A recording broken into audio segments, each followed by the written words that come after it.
Buenas tardes, hermanos. Feliz sábado. Tengan todos nuevamente. Vamos a comenzar con el estudio de esta tarde. Vuelvo a repetir. Hay veces que sí son temas, hay veces que son sermones. En esta tarde, bueno, es un estudio que vamos a tener. Un estudio tal vez corto, pero creo que muy importante. Íbamos a darle el sentido o el énfasis a un mensaje diferente, pero a algún momento, pues Dios lo cambió, ¿verdad? Esperamos que sea su voluntad y vamos a entender el mensaje que Dios tiene para nosotros en esta mañana, bueno, ya en esta tarde. Vamos a ir a nuestra cita bíblica, hermanos, que se encuentra en Proverbios. Una cita no muy mencionada, ¿o sí? ¿Cómo ven? ¿Verdad que no? No mucho. Si ustedes ven, tal vez hoy van a ver la diferencia un poquito en los estudios, en los temas que tal vez están acostumbrados a que yo tenga, ¿verdad?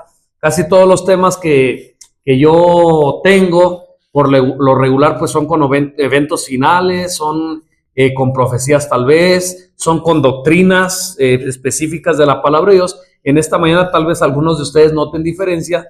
Vamos a hacer un estudio sobre este tema. Proverbios capítulo 18, versículo ¿qué? 21, dice la palabra de Dios así: la muerte y la vida están en poder ¿de qué? De la lengua. Y el que la ama, ¿el que ama qué? La lengua, no. El que ama la vida comerá de sus frutos, ¿verdad? Por eso quise aclarar, porque sí, algunos entienden así, ¿no? No. La muerte y la vida están en poder de la lengua, y el que ama la vida comerá de sus frutos. ¿Cómo ven este texto, hermanos? ¿Cómo ven? ¿Como un poco extraño? ¿Como desconocido? ¿Como con falta de estudio? ¿Verdad? ¿Cómo es que la muerte y la vida están en poder de la lengua? ¿Cómo ven? Dicho sea de paso, en lo que ustedes piensan o pensamos un poquito, pueden hacer un comentario de enriquecimiento, tal vez pueden, aunque yo sé que es el culto divino, ¿verdad? Pero es un estudio. Eso sí, bueno, que los comentarios pues sean breves, ¿verdad? Sean cortos y al grano, ¿verdad? Tal vez cuando lance una pregunta para enriquecer el estudio, bueno, se puede hacer algo, pero directo, al grano, corto. ¿Está bien? Entonces, ¿cómo es que podemos entender? ¿Cómo es que entendemos que la muerte y la vida están en poder de la lengua? ¿Cómo lo entendemos? ¿Cómo ven? ¿Nadie? Y hablamos por lo que decimos, ya sea va a ser para bien o para mal, tenemos consecuencias de lo que nosotros hablamos, ¿no? Ok, dice Cristina en pocas palabras, bueno, es que de lo que hablamos y expresamos, pues hay consecuencias de eso. De la escritura que somos condenados por lo que decimos. Y ahí está la opinión de nuestro hermano Asael. ¿Somos condenados por lo que decimos o somos bendecidos por lo que decimos? Por tus palabras serás condenado, por tus palabras serás ¿qué? Justificado, absuelto, ¿verdad? Marco. Todo lo que digas. Fíjate, Marco lo aplica en la autoridad, ¿no? Cuando por ahí agarran a alguien, la autoridad, le dicen, mira, guarda silencio, porque todo lo que digas puede ser usado en tu contra. Miren, hermanos, vamos a ver otro texto que ustedes conocen. Vamos a ir al libro de Santiago. Si ustedes se dan cuenta, hermanos, los viernes en la tarde, los que están viniendo, estamos estudiando el libro de Daniel. Por ahí por lo menos 2 veces hemos visto la prudencia de Daniel. ¿Se acuerdan? Una prudencia bastante grande. Y hoy en la escuela sabática aparece Cristo con esa misma prudencia, ¿verdad? Y ahora, bueno, creo que el Espíritu de Dios me inspira a hablar de esto. Así que creo que hay un mensaje especial. Yo no sé, tal vez para un servidor, pero tal vez para algunos de ustedes también. ¿Que tiene que ver con qué? Con la lengua, con la prudencia para hablar. ¿verdad? Vamos entonces al libro de Santiago, el capítulo 3. Sí, no lo vamos a leer todo por falta de tiempo, ¿verdad? Vamos a leer del 3 del 1 adelante, versículo 1 en adelante. Dice: hermanos míos, no os hagáis muchos ¿qué? Maestros, sabiendo que recibiremos mayor condenación. ¿Por qué? Bueno, porque un maestro ¿qué? Enseña, un maestro habla, pero el maestro debe de ser ¿qué? Ejemplo. Tiene mayor responsabilidad que aquellos que son enseñados. Y ahora sí, versículo 2, porque todos ofendemos en muchas cosas. Si alguno no ofende en palabra, ¿qué dice? Es un varón perfecto. ¿Tiene que ver con la lengua?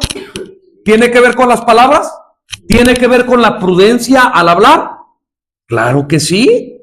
Fíjense, si alguno no ofende en palabra, este es varón perfecto, capaz también de refrenar todo el cuerpo. O sea que si ustedes y yo somos capaces de no ofender en palabra, de refrenar pues nuestra lengua, ¿qué dice? Si tú sabes dominar eso, tú vas a dominar aquello también. ¿Sí o no? Y entonces vamos entendiendo un poco por lo que dice el proverbio, que la vida está, ¿en dónde? En el poder de la lengua. La vida y la muerte, ahí está el poder. Versículo 3. He aquí nosotros ponemos frenos en la boca de los caballos, para que nos obedezcan. Y gobernamos, ¿qué? Fíjense, se pone el freno en la boca de los caballos y ¿qué? Gobiernan todo el cuerpo. Y Santiago, bueno, hace que voltemos. Miren también las naves, aunque tan grandes, ¿qué dice? Y llevadas de impetuosos vientos, son gobernadas con un muy pequeño ¿qué? Timón. ¿Tiene razón o no? Unas naves, unos barcos grandísimos, y con un volantito le dan y controlan toda aquella nave grandísima, por donde quiera que las gobierna. Versículo 5. Así también la lengua, ¿qué? Es un miembro pequeño, pero se jacta ¿qué? De grandes cosas. He aquí un pequeño fuego, cuán grande bosque enciende. ¿Entendemos lo que está diciendo ahí, Santiago? Una pequeña palabra puede ocasionar ¿qué? Grandes movimientos, problemas, muerte. Versículo 6. Ahí dice Santiago, y la lengua, ¿qué dice que es? Es un fuego entre nuestros miembros. Contamina todo el cuerpo e inflama la rueda de la creación y es inflamada del infierno. ¿Cómo ven, hermanos? Leyendo esto que dice Santiago, podemos comprender mejor lo que dice el proverbio, que la vida y la muerte están en poder de la lengua. Y nosotros a través de la historia bíblica vamos a ver, pues el tiempo no nos da porque pudiéramos ver muchos ejemplos, pero vamos a ver un ejemplo de un hombre que, según el conocimiento que yo tengo, solamente se habla 2 veces de él en la Biblia, y que a causa de su lengua, a causa de sus palabras, a causa de su imprudencia, atrajo muerte. Este hombre casi no se habla de él en la Biblia. Solamente se menciona 2 veces en la Biblia, uno en el Antiguo Testamento y otro en el Nuevo Testamento. Es más, cuando escuchamos su nombre, hasta parece que es insignificante. Y esa es una de las razones por las que yo quise hablar de de este hombre hoy, bueno, en este contexto, ¿no? Porque para nosotros parece, como no se habla mucho de él en la Biblia, parece que es insignificante, pero ¿qué creen? En el Nuevo Testamento aparece junto con grandes hombres.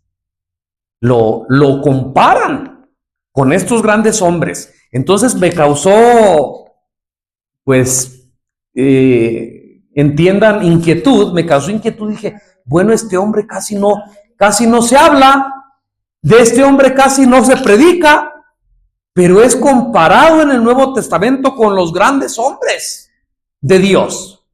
Y entonces, pues, se me ocurrió ir a ver su historia, ¿verdad? Y es una historia bastante interesante. Vuelvo a repetir que casi no se toca, pero creo que hay mucha enseñanza en la historia de este hombre. ¿Nadie sabe? ¿Nadie ha adivinado qué historia es?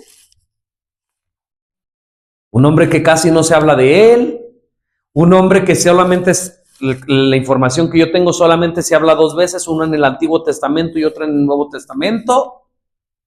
Ya les voy a dar una pista, pero que en el Nuevo Testamento se compara, aunque casi no es famoso, no es de la talla de Moisés, no, no se compara con la talla de Abraham. Fíjense lo que estoy diciendo, pero casi no se habla de él, y ya les voy a dar la pista, pero es comparado con los grandes hombres de la fe. Vamos a verlo en el libro de Hebreos.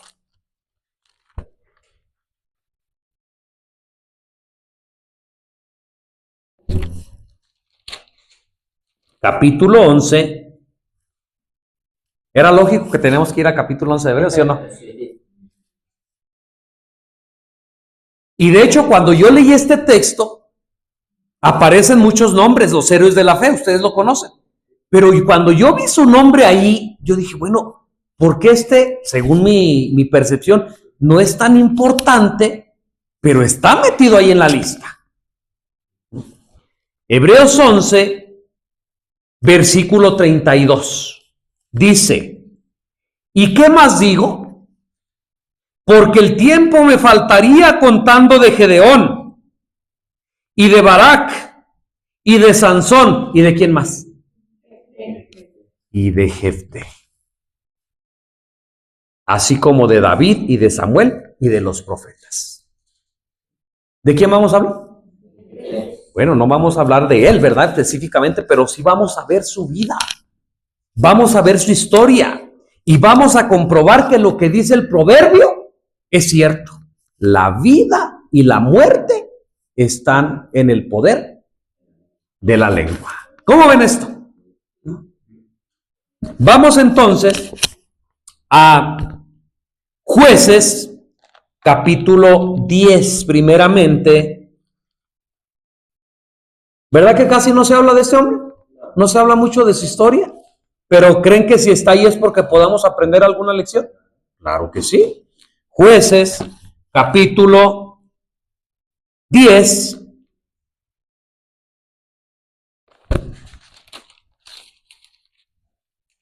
Versículo 6 en adelante.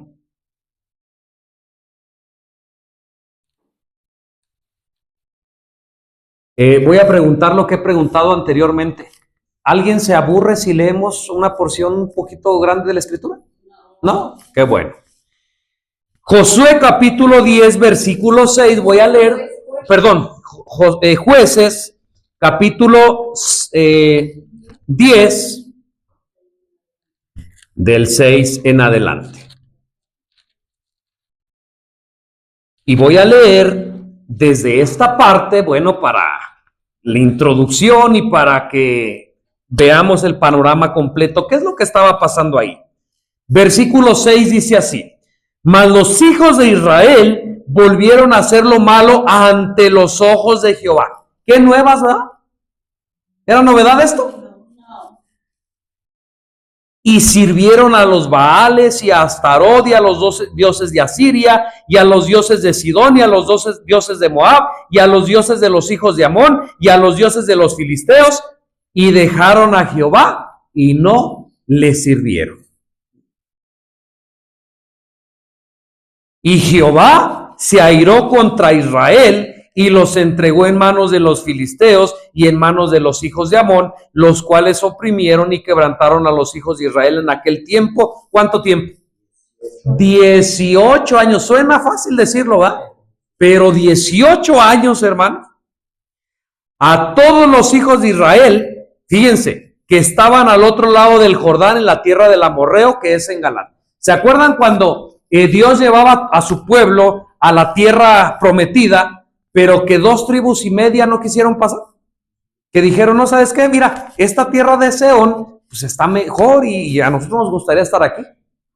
Y les dijo Dios, pues miren, sí se las vamos a dar, pero con una condición, que pasen, ayuden a sus hermanos a conquistar la tierra prometida, y ya después ustedes se regresan del otro lado del río. ¿Se acuerdan?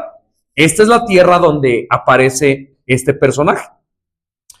Dice, y los hijos de Amón pasaron el Jordán para hacer también guerra contra Judá. O sea, los amonitas hicieron guerra contra las 2 tribus y media que se habían quedado al otro lado del Jordán, pero se envalentonaron tanto que dijeron, vamos a pasar el Jordán y también vamos a hacer la guerra a los otros.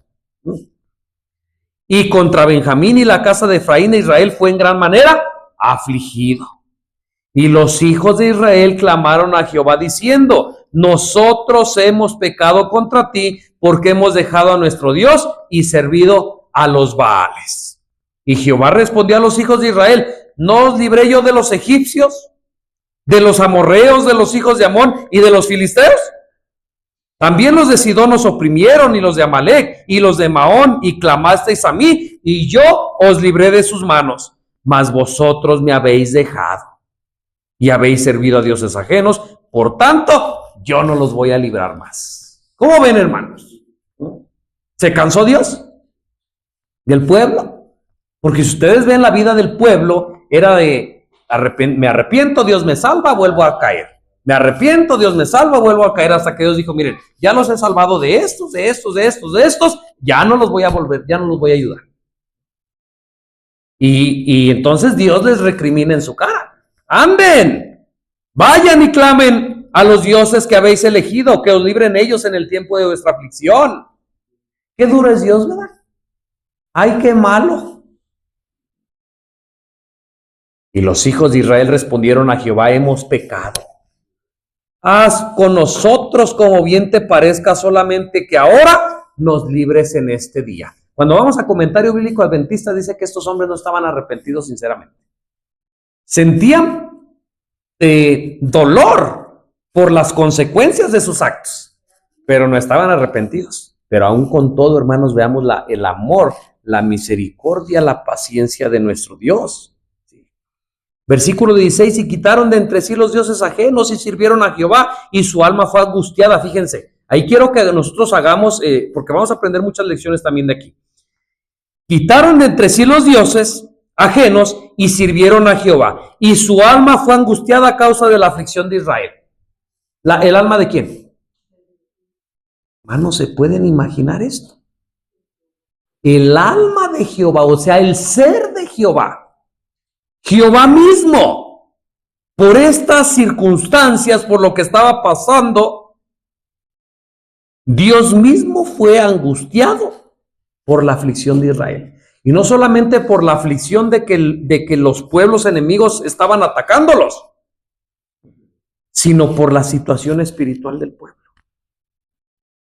Porque por un lado Dios sabía que se merecían aquello, pero por otro lado el amor incomparable de Dios no podía dejarlo sufrir así. ¿Se entiende? Estaba angustiado Dios por esta situación. Y se juntaron los hijos de Amón y acamparon en Galaad, y los hijos de Israel también se juntaron y acamparon en Mizpa, y los príncipes y el pueblo de Galaad dijeron el uno al otro, ¿quién es el que comenzará la batalla contra los hijos de Amón? Él será cabeza sobre todos los que habitan en Galaad. Ya vimos la introducción, ya vimos el contexto. Ahora vamos a entrar. Y Jefté, el galadita, era un hombre esforzado y valeroso. ¿Qué características? Miren, cuando vamos a ver a Gedeón, tenía las mismas características. ¿Se acuerdan que el ángel de Jehová le dice, varón esforzado? ¿Se acuerdan? ¿Hijo de quién? De una ramera, al cual había engendrado Galad. Y la esposa de Galad también le había dado hijos, los cuales cuando fueron grandes echaron fuera a Jefté, diciéndole, no heredarás en la casa de nuestro padre porque tú eres hijo de otra mujer. ¿Cómo ven? ¿Cómo ven la situación de Jefté? Ahora, aquí entra también la lengua en estos hombres. ¿Cómo la utilizaron? Para despreciar. Mira, tú ni eres hijo de nuestra madre. Tú ni creas que vas a heredar junto con nosotros. Vete, vete de aquí. Eres hijo de una ramera. El poder de la lengua. ¿Para bendecir o para maldecir? Huyendo pues Jefté, a causa de sus hermanos, habitó en tierra de Tob, y se juntaron con él hombres ociosos, los cuales con él salían. Y aconteció que después de días los hijos de Amón hicieron guerra contra Israel, y como los hijos de Amón tenían guerra contra Israel, los ancianos de Galad fueron para traer a Jefté de la tierra de Tob. ¿Cómo ven? Decía nuestro hermano Asael hace rato ahí, como la hipocresía, ¿verdad? Primero lo echan, lo lastiman con palabras como cuchillos, y después cuando se encuentran en un problema dicen, ay, vamos por Jefté, el que es esforzado, el que él es bien valiente, vamos. Y van y lo buscan. Y dijeron a Jefté, versículo 6, ven y sé nuestro capitán para que peleemos contra los hijos de Amón. Y Jefté respondió a los ancianos de Galad, ¿no me habéis aborrecido vosotros y me echasteis de la casa de mi padre? ¿Por qué pues venís ahora a mí cuando estáis en aflicción? ¿Para qué estaba usando la lengua Jefté? Para echar en cara, para reclamar, o si lo quieres ver de una manera buena, para defenderse. ¿Sí o no? Vean para qué cosas, muchas cosas se puede utilizar la lengua. Versículo 8. Y los ancianos de Galad respondieron a Jefté, por esta misma causa volvemos ahora a ti, para que vengas con nosotros y pelees contra los hijos de Amón, y no seas cabeza a todos los que moramos en Galad.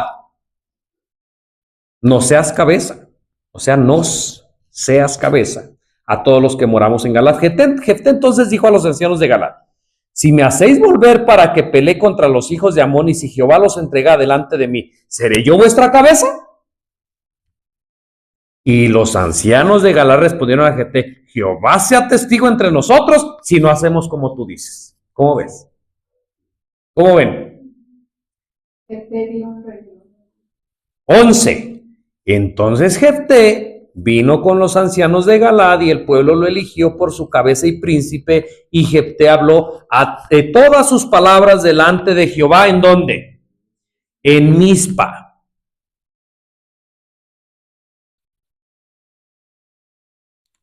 Y envió Jefté embajadores al rey de los hijos de Amón, diciendo, ¿qué tienes tú conmigo, que has venido a mí para hacer guerra en mi tierra?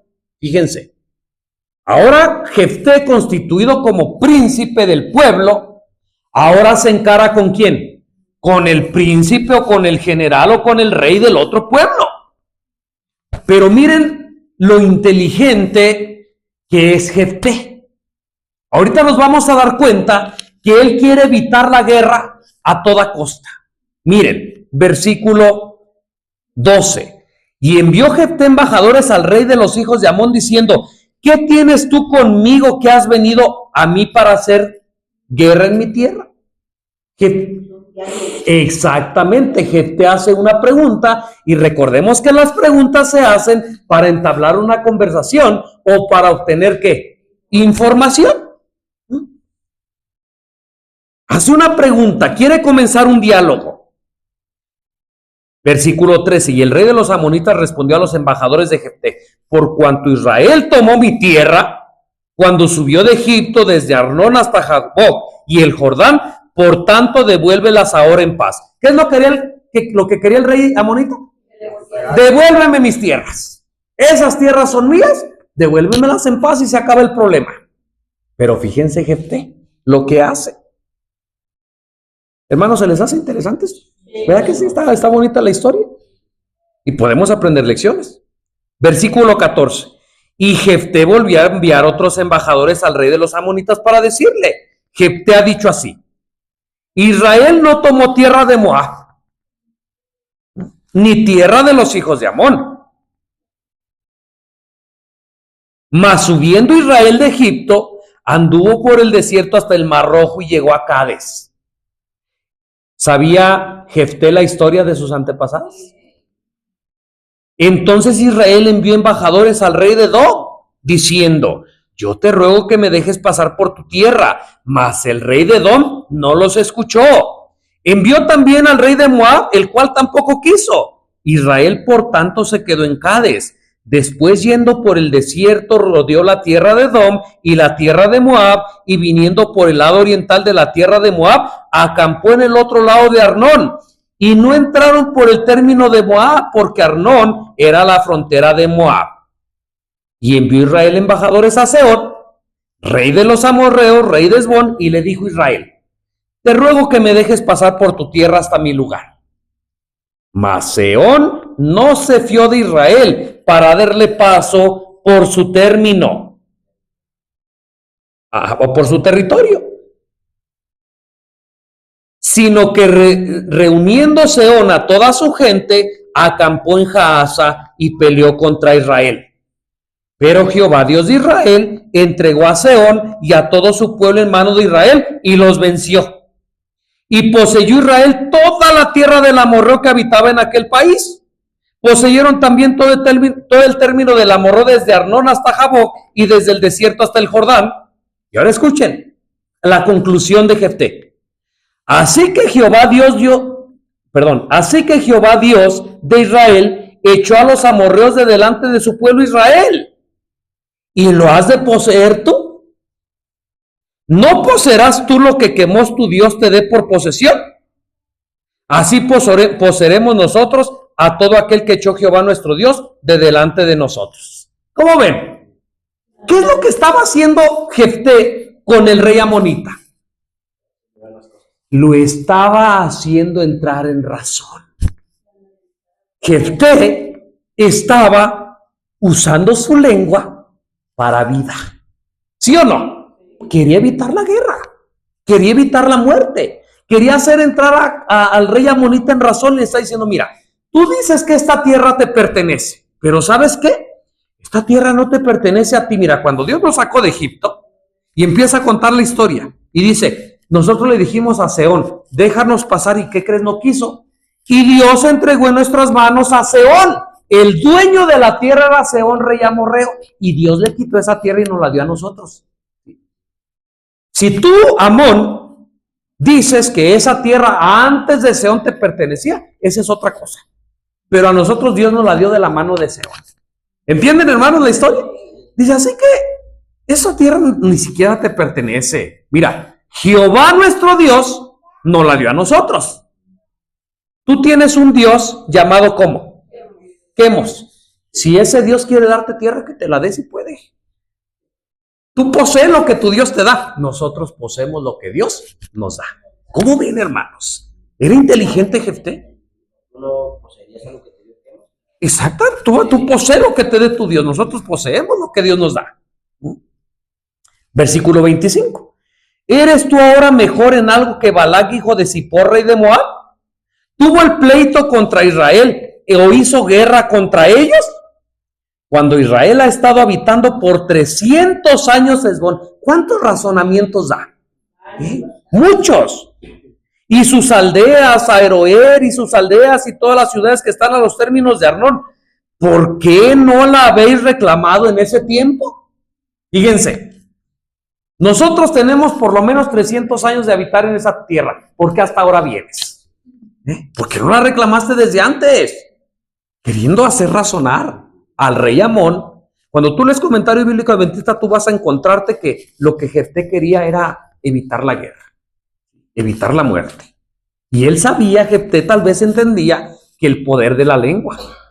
¿Qué hubiera pasado si Jefté no habla todo esto y automáticamente, a ver, pues si es cierto que muy acá? Hermanos, pero Jefté, pues quería evitar a toda costa el derramamiento de sangre. Sí. ¿Podemos encontrar hasta este momento a un hombre prudente? Sí. ¿A un hombre que utiliza su lengua para bien? ¿A un hombre que utiliza su lengua para vida? Sí. Versículo 27.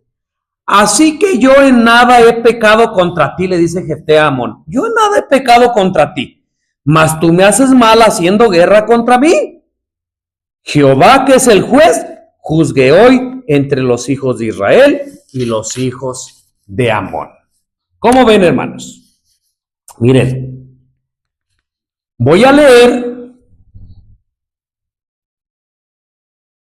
el comentario bíblico adventista de lo que nosotros estamos viendo, bueno, para que se aclare un poco más, ¿verdad? Lo que nosotros, o que obtengamos más información de todo lo que nosotros estamos diciendo.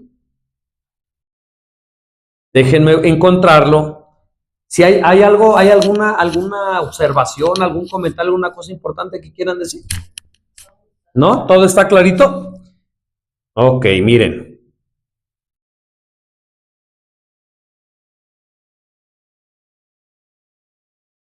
Voy a leer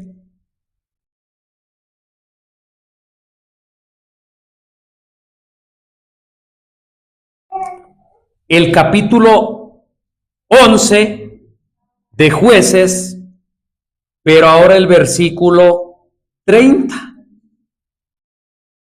Pero voy a leer lo que dije el comentario bíblico adventista. Miren, vamos a leer primero el versículo. Dice así: y Jefté hizo voto a Jehová diciendo: si en verdad entregas a los hijos de Amón en mis manos, versículo 31, sucederá que cualquiera que salga de las puertas de mi casa a recibirme cuando yo vuelva en paz de los hijos de Amón, será de Jehová y lo ofreceré en holocausto. ¿Cómo ven? Ya nos acordamos, ¿verdad?, de esta historia. Fíjense, hermanos. Jefté dice estas palabras: mira Jehová, si tú me entregas a los hijos de Amón, cualquiera después de que tú me hayas entregado a los hijos de Amón y que yo salga victorioso, lo primero que salga de mi casa a recibirme, eso yo te lo voy a ofrecer en holocausto. Hermanos, antes del versículo 30, encontramos a un hombre prudente. Encontramos a un hombre lleno de razón. Encontramos a un hombre que utiliza su lengua para aplacar la ira. Encontramos a un hombre que utiliza su lengua para evitar el derramamiento de sangre, para que no haya muerte. Pero a partir del versículo 30, encontramos a un hombre imprudente. ¿Cómo puede ser? ¿Cómo puede ser esto? No estamos diciendo que del versículo 29 al 30 pasó un mes, pasó un año, ¿verdad que no? Inmediatamente. Aquel hombre pasa de ser un hombre prudente, pasa de ser un hombre razonable, a ser un hombre imprudente que se dejó de llevar por sus emociones. Hermanos, ¿están entendiendo lo que estoy diciendo? Fíjense lo que dice Comentario Bíblico Adventista. El registro del precipitado voto de Jefté. ¿Qué fue lo que hizo Jefté? Un precipitado voto. Lo que no había hecho con el rey de Amón, lo hizo en un momento. El registro del precipitado voto de Jefté nos pone frente a uno de esos pasajes bíblicos difíciles de explicar. Y de hecho esto fue lo que me llevó a mí a estudiar esto, porque sé que es un pasaje difícil de explicar, en los cuales el relato es demasiado breve como para permitir saber sin lugar a dudas lo que ocurrió en realidad. Según una explicación, Jefté realmente ofreció a su hija como holocausto. Muy bien, hermanos. ¿Saben qué quiere decir la palabra holocausto? Pasar por el fuego. Y muchos detractores de la palabra de Dios y enemigos de Dios han tomado esto para decir, no, que Dios es amor, no, que Dios es bueno. ¿Cómo es que permitió que este hombre sacrificara a su hija? De hecho, cuando nosotros vamos al libro de la ley, de Levítico, de Deuteronomio, vamos a encontrar donde expresamente Jehová Dios dice, no habrá en ti quien pase a su hijo por fuego. ¿Sí o no? ¿Se acuerdan? Y entonces cuando encontramos esto, encontramos una aparente ¿qué? Contradicción.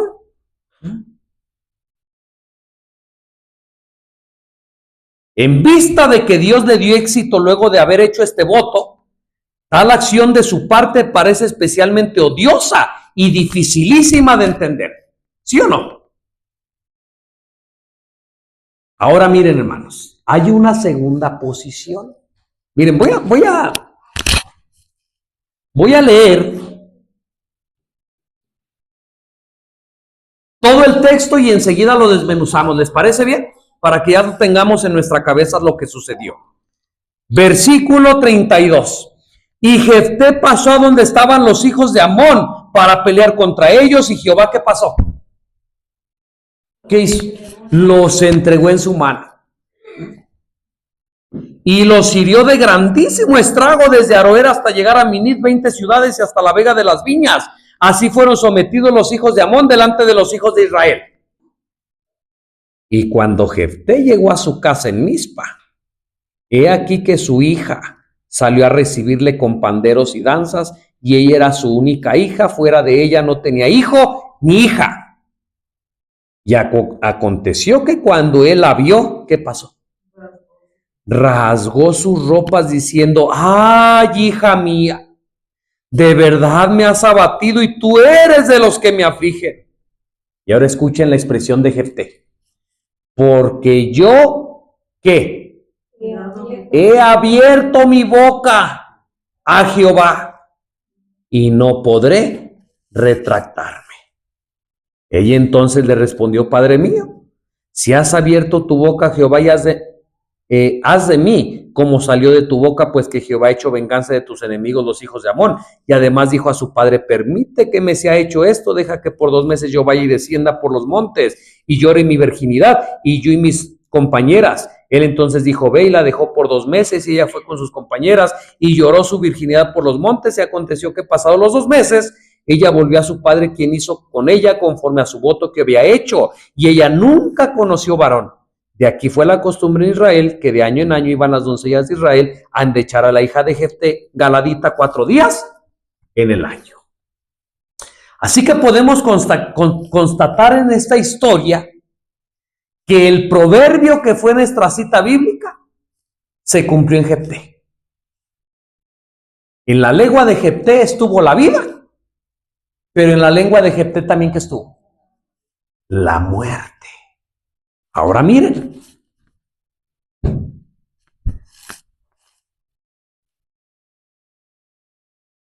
Durante el tiempo ha habido eruditos y hombres estudiosos que quieren saber realmente qué sucedió en esta historia. Porque si ustedes ven, es un párrafo nada más, es una porción. Y dicen, ¿será que Dios realmente permitió que Jefté sacrificara a su hija? Una práctica en Israel así no puede ser. Porque Dios fue expreso en que no sucediera nada de esto.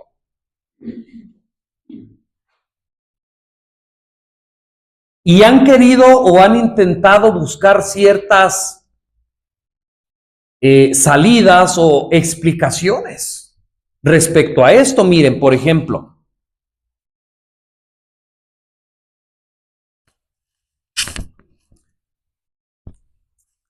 dice así, según una explicación, Jefté realmente ofreció a su hija como holocausto. O sea, fue una realidad.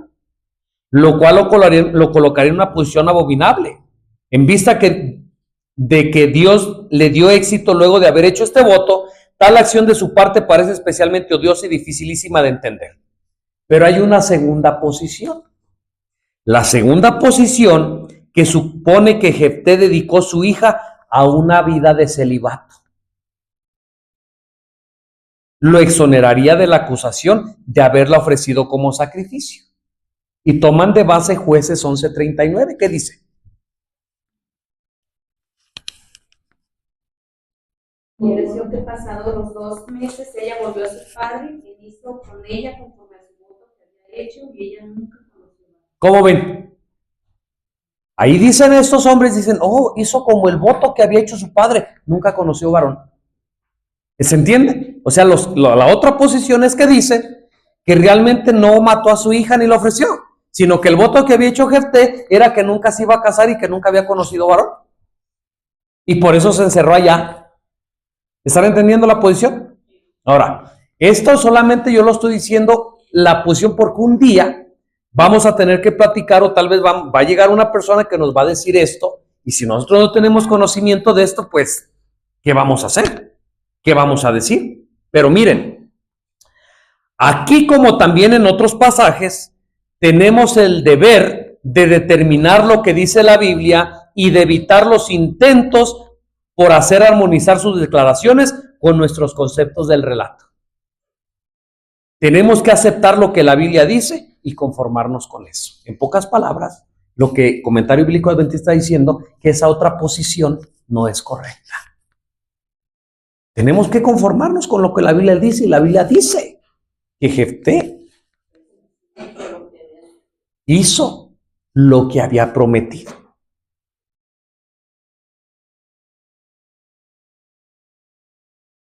Ahora recordemos, hermanos, Jefté en sí no era del mero pueblo de Israel o de Judá.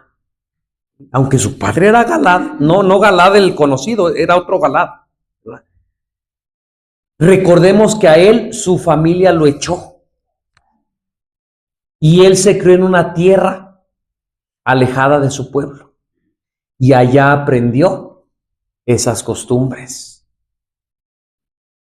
¿Están entendiendo por cuál fue la razón por la que Jefté reaccionó así? Ahora, eso no es justificación. Eso no es justificación. Y tampoco estamos tratando de entender esto. Simplemente lo estamos comentando pues porque ahí sale la historia. ¿Verdad?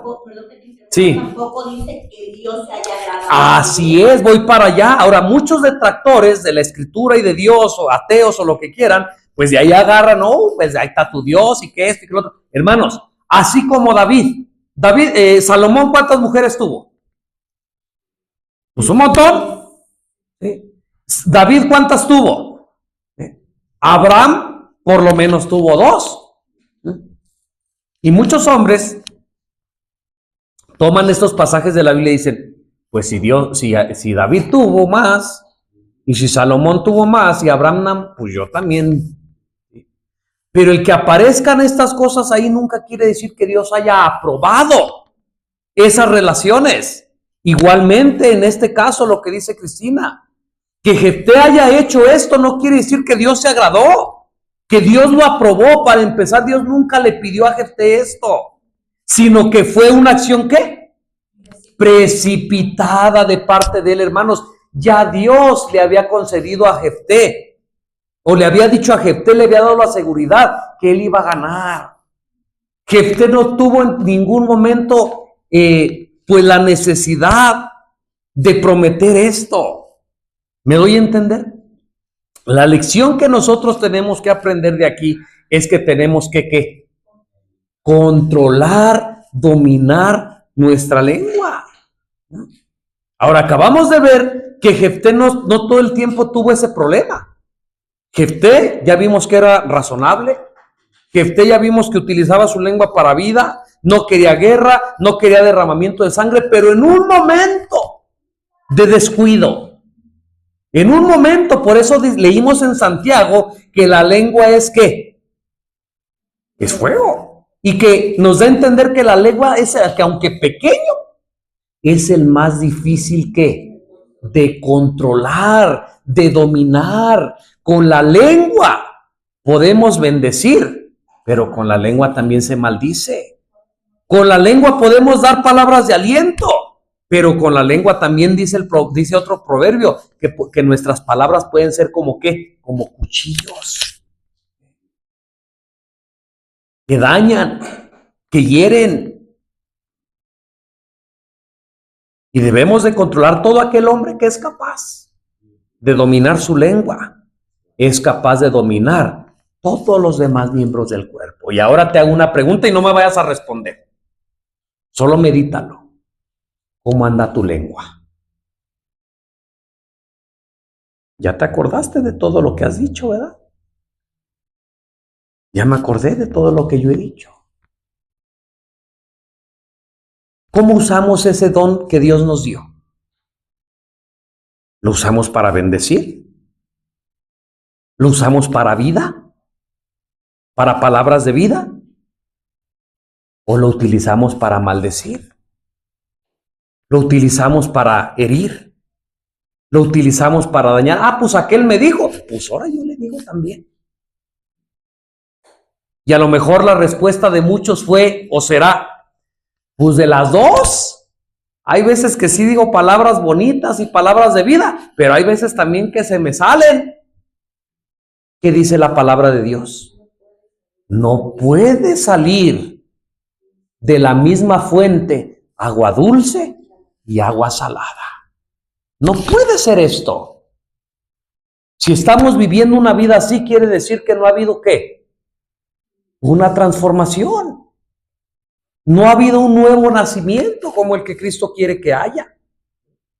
Y podemos ver, hermanos, con esta historia que tomamos, que el poder de la lengua, aunque pequeño, pero enciende ¿qué? Bosques enteros. Y acabamos de ver que en el poder de la lengua está la vida, pero en el poder de la lengua también está ¿qué? La muerte. Utilicemos bien ese don que Dios nos ha dado. Pidámosle a Dios que nos sujete este miembro tan pequeño. Y que si hasta hoy lo hemos utilizado mal, pues Dios nos ayude para que de hoy en adelante lo podamos utilizar correctamente. Hermanos, ¿hay alguna pregunta, algún comentario respecto a esto? Hermanos, ¿hay? Me acordé del apóstol Pedro. Cuando él, a lo mejor en su ignorancia, dijo: Padre, o Señor, contigo voy hasta la muerte. Ah, dale, ahí están. Hay muchos ejemplos, hermanos. Se me vino a la mente que a través de nuestra lengua, nuestra forma de hablar, podemos incluso hasta jurar. Así es. Jurar cosas que no vamos a cumplir. Entonces, Pedro lo hizo, lo juró, y el asunto es dar que cuando se vio descubierto, maldijo. Así es. ¿Con qué? Con la misma lengua que había jurado. Con la misma lengua. Maldijo pero también con la misma forma de hablar le dijeron a las mujeres que estaban ahí: verdaderamente tú estabas con Jesús, porque tu forma de hablar te descubre. Te delata. O sea, es importante el hablar, es importantísimo. Importantísimo. Es el único don que nos ha dado para comunicarnos Dios. Así es. Porque es un don. Así es. Entonces, el don del habla, si nosotros lo empleamos como debe de ser, es un beneficio para mucha gente. Para vida. Pero para vida. Pero si no, es una maldición, hermanos. Para muerte. Para muerte, así que... Y volvemos otra vez, a lo mejor tocamos, o combinándolo con el orgullo, con la suficiencia propia, hacemos cosas terribles. ¿Se enciende más ese fuego? No, y hacemos cosas terribles. Pensamos que la obra es, esta obra que estamos haciendo de destrucción es la obra de Dios. Así es. Y estamos destruyendo. Así es. Y nos gloriamos, muchos nos gloriamos en decir, lo dije y se lo dije, ¿cómo se lo dije? Ándale, no fui sí. directo hacia esa persona. Para que vean que yo no me ando con cosas, Con cosas. como si fuera bueno. Y a veces pensamos que estamos bien cuando estamos muy mal. Así es. ¿Se acuerdan de Ananías y Zafira? Que dijeron, nosotros también vamos a vender un terreno y todo lo vamos a dar a la casa de Dios. Ya dijimos. Pero a la mera hora que dijeron, ay, ¿cómo es que dijimos esto? Mejor, y entre los dos, ¿qué usaron? Para ponerse de acuerdo. No, mejor hay que retener un poco. Y si te preguntan, tú dices que nomás fue en tanto. Y yo también, si me preguntan, vamos a decir que en tanto. Hermanos, Dios no puede ser burlado. Dios no puede ser burlado. Así que terminamos con el texto que mencionó nuestro hermano Sael al principio del tema, hermanos. Por tus palabras serás justificado, pero por tus palabras serás condenado. Y en la mucha palabrería no falta ¿qué? Pecado. Que Dios nos ayude a controlar ese don tan preciado que es el habla, que es la lengua, y nos ayude a utilizarlo para vida. Y velemos, no vaya a ser que en un momento nos pase lo que a Jefté. Que en un momento nos precipitemos, en un momento digamos cosas que pueden llevar a la muerte a nuestra familia o pueden llevarnos a la muerte a nosotros mismos. En la lengua está la vida y en la lengua está la muerte. Nada más recomiendo La Voz, su educación. Ahí está. La Gracias. influencia de las palabras. Gracias, hermanos. Que Dios nos bendiga. Si algo se dijo bien, que sea para la honra y gloria de nuestro Dios.